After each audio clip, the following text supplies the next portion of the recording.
बोलो बोलो बसड़ वाली भवानी मैया की।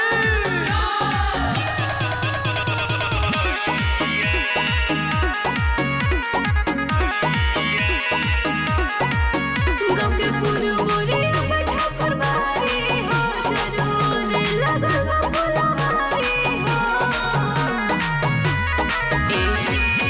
गाँव के पुरबोरिया में ठाकुर बारी हो, जरूर लगल बा फुलवारी हो।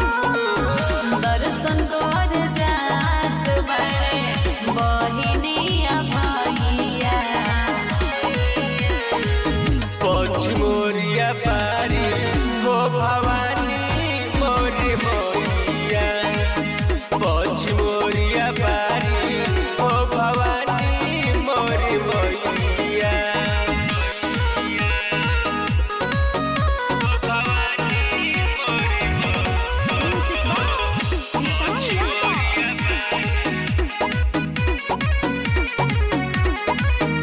चोइता कुंवर में हवा भीड़ होखेला भारी हो। दर्शन करे चाले हो रोजे सभे नर नारी हो। चोइता कुंवर में हवा भीड़ होखेला भारी हो।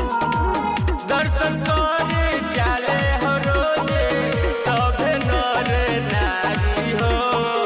चढ़ा के पारसानी हमरा पूजिल पैया, पचमोरिया पारी हो भवानी मोरी मोरिया, पचमोरिया पारी हो भवानी मोरी मोरिया।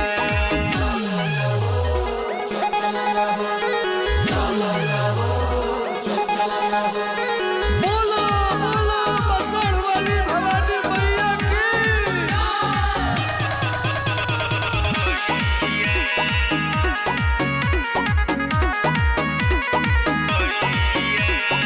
वीरगमान लिखले बारे माई के भजनवा।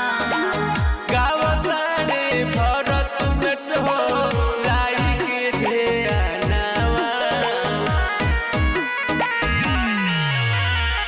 वीरगमान लिखले बारे माई के भजनवा।